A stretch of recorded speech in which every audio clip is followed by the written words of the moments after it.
네, 여러분 세상은 온통 만남으로 가득합니다. 태어나자마자 엄마 아빠를 만나고 병원의 선생님을 만나는 걸 시작으로 정말 많은 만남이 있습니다.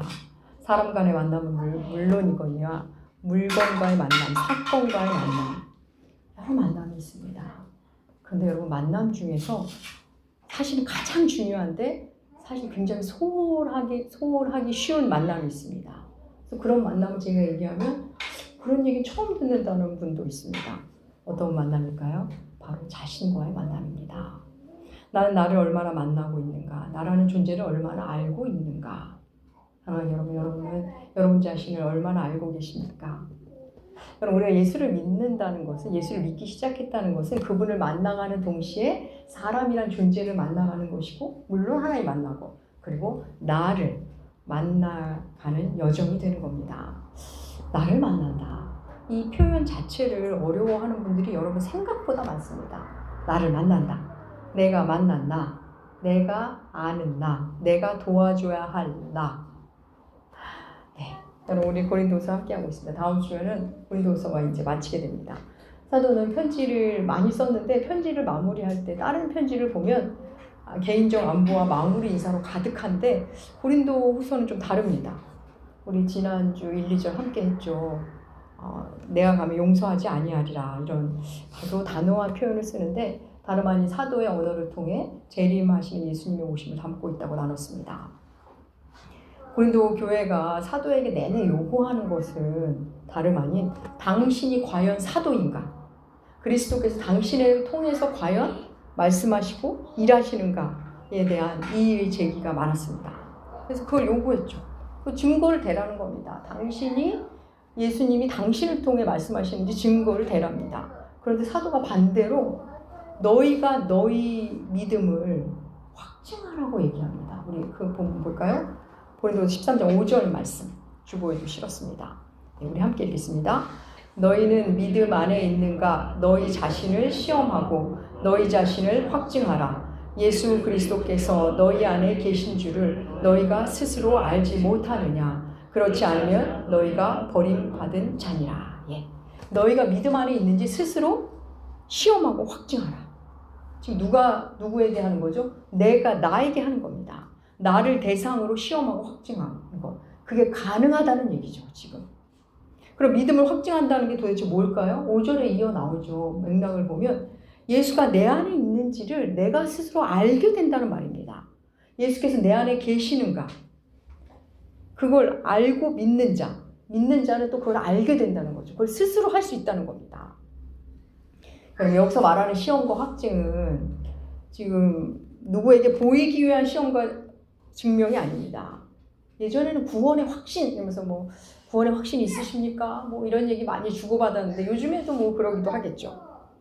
여러분, 구원의 확신이라는 거 사실 이렇게 말로 증명되는 게 아닙니다. 물론 말로 증명되는 환경이 있습니다.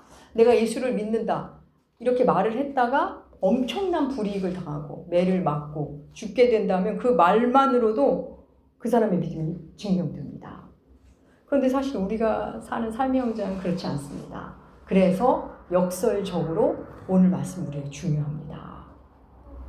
너희가 믿음에 있는지 자신을 시험하고 확증하라. 시험하는 일, 그리고 확증하는 것, 증명하는 일.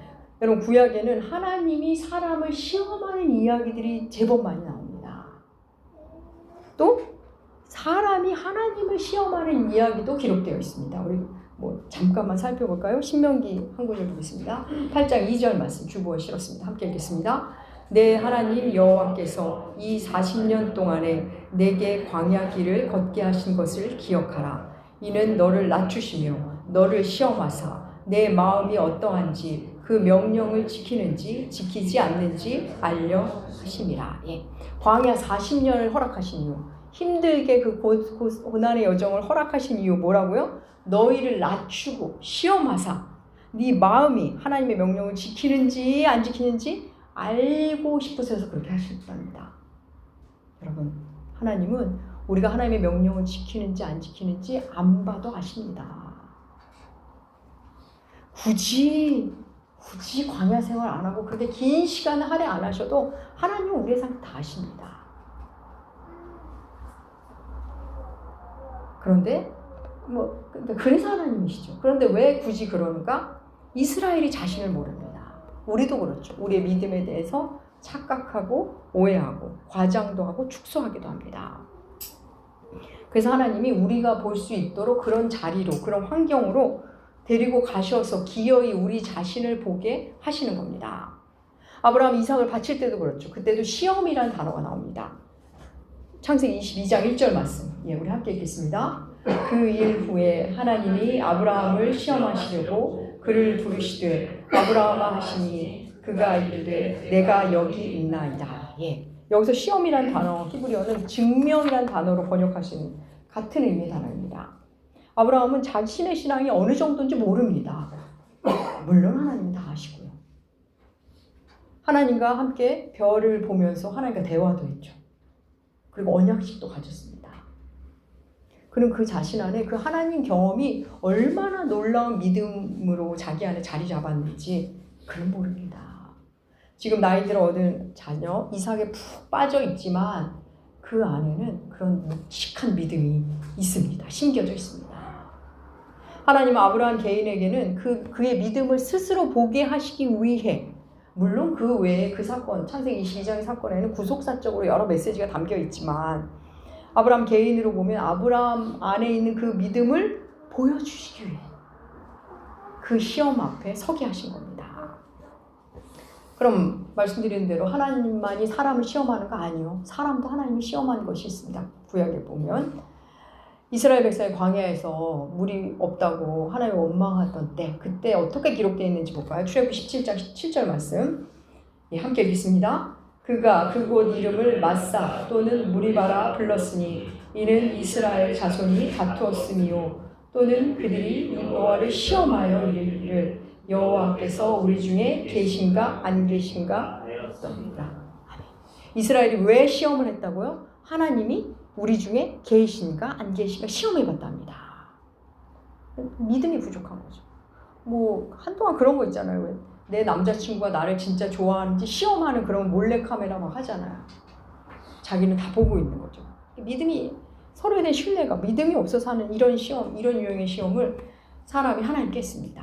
상황이 안 좋아지자 하나님이 정말 우리와 함께 하시는지 시험한 겁니다. 하나님을 경험하고도 하나님의 사랑을, 하나님을 의심한 겁니다. 그렇습니다. 구약에서는 하나님도 사람을, 또 사람도 하나님을 시험했습니다. 각각 그 의도와 동기는 달랐지만 그랬습니다. 하나님은 네가 좀 알라고 시험을 했고, 사람은 하나님이 정말 우리와 함께 하시는지 알고 싶어서 시험을 했습니다. 또 오늘 본문 말씀의 시험과 증명은 이 구약의 이 양쪽 방향의 시험이 잘 버무려진 조금 새로운 색깔의 시험과 증명입니다. 오늘 본문이 말하는 시험과 증명의 특징은 하나님이 우리 보고 하라 하셨다는 겁니다. 하라. 그리고 우리 스스로 우리 자신에게, 내가 나에게 한다는 점. 그게 구약에 나온 것과는 완전히 다른 거죠. 그리고 그 결과로는 예수가 우리와 함께 하는지를 알게 된다는 점. 그런 부분에서 아주 바람직한 시험과 증명입니다. 또 여기서 중요한 것은 다른 사람에게 보이기 위한 증명과 확증이 아니라는 거죠. 그래서 다른 사람이 출제한 시험이 아닙니다. 출제자도 나고 수험자도 나입니다. 자신을 위한, 그래서 자신이 자신에게 하는 시험과 증명, 스스로 하는 시험과 증명. 여러분, 이거는 무거운 일이 아니라 정말 너무나 멋진 일입니다. 내가 어디쯤 와 있는지, 내가 나를 만나러 가는 길입니다.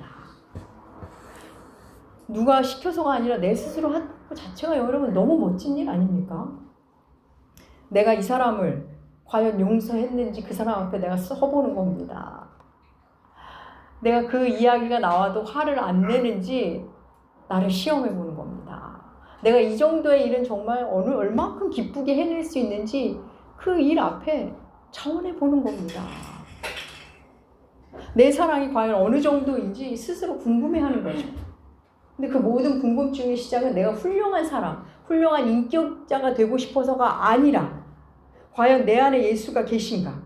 내가 과연 예수의 말씀 앞에 얼마나 잘 끌려다니는가? 성령의 말씀 얼마나 잘 반응하는가? 그게 알고 싶은 겁니다. 내가 출제하고 내가 치르는 시험이지만 기준은 예수 그리스도 십자가입니다. 여러분 세상도 자기 성공이나 출세를 위해서 자기 증명을 합니다. 그리고 실제로 훌륭한 사람들이 그렇게 하죠. 스스로 무슨 공부를 하고 스스로 어떤 대회도 나가보고 뭐 시험도 자기가 막 쳐보고 그러면서 시험하면서 성장하는 사람들 꽤 많죠. 네. 그런 사람들이 또 결국 출세하고 성공합니다. 오늘 말씀의 시험은 하나님과 나와의 관계. 내가 정말 하나님의 통치하에서 얼마나 하나님의 말씀 앞에 반응하며 하나님의 원하는 걸 잘 하고 있는가에 대한 그런 시험입니다. 좀 부끄러운 얘기지만 제 말씀을 드리자면 제가 결혼을 하고 아기를 낳고 아기를 데리고 시댁에 가는 게 좀 힘들었습니다. 시누이가 이제 세 분이 계시고 다른 손이의 동서들이죠. 며느님들도 계셨지만 이래저래 어떻게 일할 사람이 저밖에 없을 때가 많았습니다. 근데 아기가 없으면 그냥 하는데 아기가 있으니까 저랑 떨어지니까 계속 울고 그다음에 저는 계속 바쁘고 또 애가 그러니까 마음이 안 좋아서 이래저래 시댁에 가는 게 즐겁지가 않았습니다. 마음 한켠 그래도 내가 예수 믿는 사람인데 시댁 가서 열심히 섬기고 와야지 왜 이렇게 마음이 너무 무겁니? 왜 안 즐겁니? 하면서 제가 마음에 안 들었어요. 그런 제 모습이 마음에 안 들었습니다. 그래서 한 해 두 해 지나면서 제 스스로 시댁 갈 때 내가 어떻게 반응할지 좀 궁금했습니다. 저 스스로를 시험하고 증명하는 자리로 가는 계기라고 제가 그 시간을 삼았습니다. 갈 때마다 그래 홍성경들이 얼마나 잘하는지 한번 보자 증명해보렴 하는 마음으로 갔습니다. 그래 지난 몇 달 동안 열심히 기도하고 교회에서 열심히 묵상하고 주님을 나름 더 사랑하게 된 것 같으니까 이번엔 좋은 점수 나올 거야. 그런 마음으로 가곤 했습니다. 가서 즐거이 잘 섬기고 기쁘게 하다 보면 그래 내 안에 성령님 정말 계시구나. 너 홍성경 좀 잘 치른 것 같다. 그렇지만 또 잘 못하고 힘들어해서 오면 너 아직 멀었구나. 아직 멀었구나. 말씀 많이 알면 뭐하니. 너 참 하는 꼬라지가.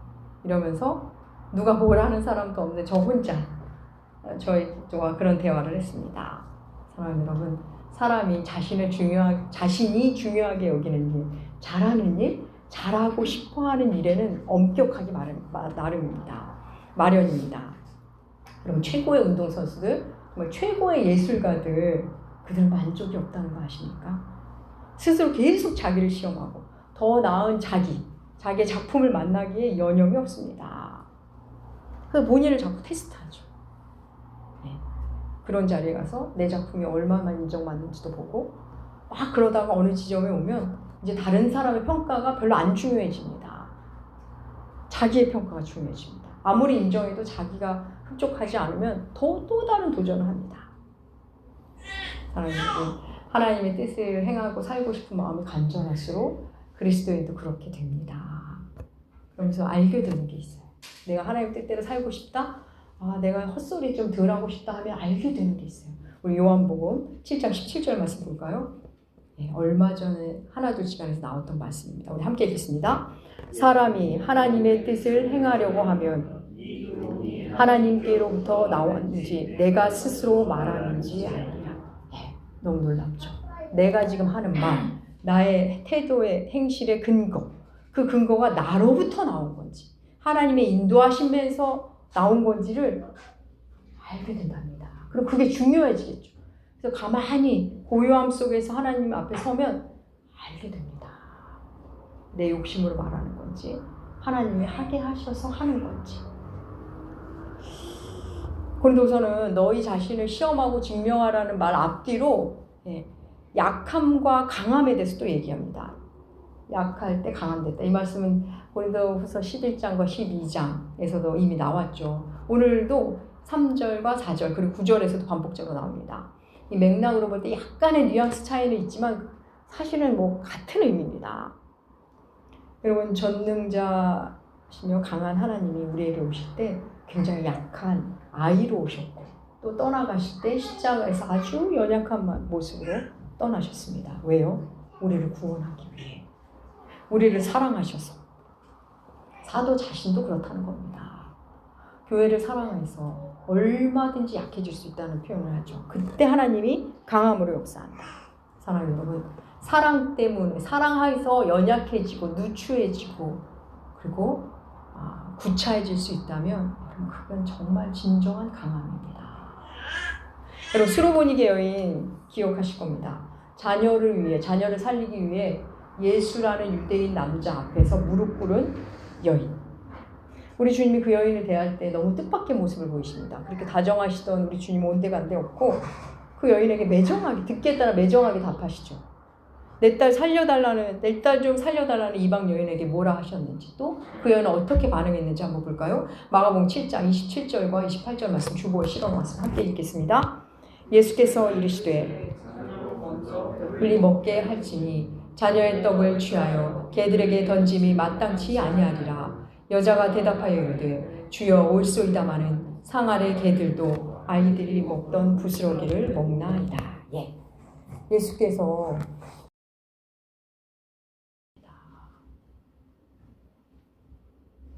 개가 되어도 좋사오니 부스러기라도 먹게 해달라고. 제발 내 딸을 살려달라고.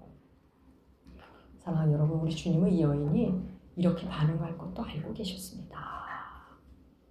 개 취급을 해도 이 여인이 이렇게 나올 걸 알고 계시면서 진정한 강함을 우리에게 보여주셨고 진정한 낮아짐을 여인을 통해 보여주신 겁니다.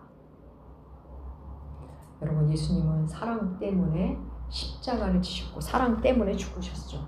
한없는 약함으로 들어가셨습니다. 우리 그리스도인은 반드시 약함을 통해 강해지는 존재입니다. 내가 약할 때만 주님이 내 안에 역사하실 수 있는 겁니다.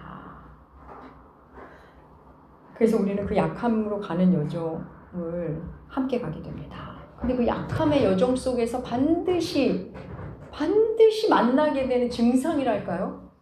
우리가 반드시 만나게 되는 게 있습니다. 뭐냐면 마음이 상한다는 겁니다. 상한 마음. 가족한테 상처받았어. 회사 일로 기분이 나빠졌어. 교회 일로 마음이 안 좋아. 다 마음이 상한 겁니다. 상한 마음. 그럼 우리 상한 마음으로 뭘 해야 될까요? 어떻게 해야 될죠? 마음이 상했는데 그 상처를 들여다보고 나에게 상처 준 사람의 태도와 말을 묵상해야 될까요? 여러분, 그건 전혀 도움이 안 됩니다. 그건 계속 상처를 파헤치고 덧나고 아프게 하는 겁니다. 원래 받은 상처는 요만큼인데 내가 그걸 묵상하고 파헤치면서 상처를 크게 스스로 만드는 겁니다. 그럼 어떻게 해야 하는가? 볼까요? 시편 51편 17절 말씀. 주보에 실어서 함께 읽겠습니다. 하나님께서 구하시는 제사는 상한 심령이라. 하나님이여 상하고 통회하는 마음을 주께서 멸시하지 아니하시리이다. 하나님이 상한 심령을 원하신답니다. 이거 세 번역으로 다시 한번 읽어볼까요? 그 밑에 실어놨으면 함께 읽겠습니다. 하나님께서 원하시는 제물은 찢겨진 심령입니다. 오 하나님, 주님은 찢겨지고 짓밟힌 마음을 멸시하지 않으십니다.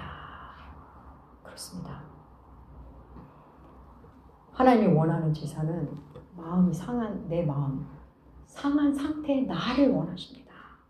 그래서 여러분, 우리가 마음이 상했을 때 달려가야 할 곳은 십자가 아래 주님의 말씀 앞에 그 자리로 가는 겁니다. 상한 심령으로 여러분 예배드릴 때 얼마나 큰 은혜가 임하는지 모릅니다. 특별히 사랑하느라 마음이 상했을 때, 나도 한다고 했는데 왠지 모르게 더 힘들어져. 내가 크게 잘못한 것도 없는데 왜 이렇게 죄책감이 들고 또 왜 이렇게 위축이 되는지, 그때 여러분 진짜 마음이 상한 겁니다. 그 마음 그대로 십자가 앞에 서면, 그 마음 그대로 예배의 자리에 나오면 놀랍게도 성령이 만져주십니다. 근데 여러분, 너무 신기하지 않아요? 굳이 왜 상한 마음일까요? 그냥 신나고 즐거운 마음이면 안 될까요?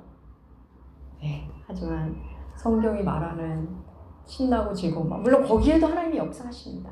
근데 그 신나고 즐거워하는 마음은 이 상한 심령을 통과한 후에 즐거운 마음일 때만 은혜의 통로가 되는 겁니다. 그럼 여러분 도대체 하나님은 왜 상한 심령을 제물로 받는다고 하신 걸까요? 사랑하는 여러분 생각해 볼까요? 이 세상에서 가장 상한 심령을 가지신 분 누구십니까? 우리 주 예수 그리스도. 사람이 되신 하나님. 온몸으로 하나님과 사람의 그 큰 간극을 온몸으로 감당해내셨습니다. 머리 둘 곳 없이 그렇게 사셨죠. 그런 예수가 우리의 주님이기 때문입니다. 우리 주님 이 세상에 살 때 그분을 이해하는 사람 있었을까요? 사람을 사랑하셨지만 마음을 나눌 사람이 한 명도 없었습니다. 예수 그리스도는 하나님의 상한 마음 그 자체입니다. 그런 예수가 우리의 화목제물이 되고 대속제물이 되었기 때문에 그래서 우리가 예수를 모신 마음 그대로 나오는 게 상한 심령이 되는 겁니다. 상한 심령만이 예수를 담아낼 수 있는 심령이 되는 겁니다. 사랑하는 여러분, 사랑을 할 때 우리는 약해집니다. 사랑하는 사람 앞에서 한없이 약해지죠. 의리 되기를 자처하고 수고를 마다하지 않습니다. 사랑하는 사람을 위해 약해질 정도로 강해진 겁니다. 사랑하는 여러분, 부활을 믿는 자만이 십자가의 길을 가기 시작합니다. 말씀의 능력을 믿는 자만이 순종합니다.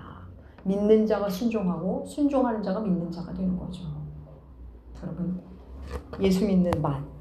여러분, 각자 예수님을 이제 제대로 믿겠다 한 지가 각기 다 다를 겁니다. 내가 정말 말씀 중심, 정말 내가 그리스도인으로 살겠다 하는 사람들은 예수 믿는 맛을 맛보기 시작합니다. 성경을 읽고 묵상하면 성경을 만나는 맛이 있습니다.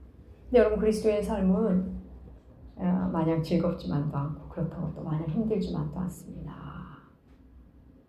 점점 알아가는 기쁨, 이 땅에서 맛볼 수 없는 놀라운 희락과 자유를 만나고 또 그러면서 내가 추구하는 바가 고상하니까 이 땅에서 자꾸 어떤 낭패감을 만나기도 합니다. 사랑하는 여러분, 상처를 인정하는 자만이 상처를 치유받을 수 있습니다.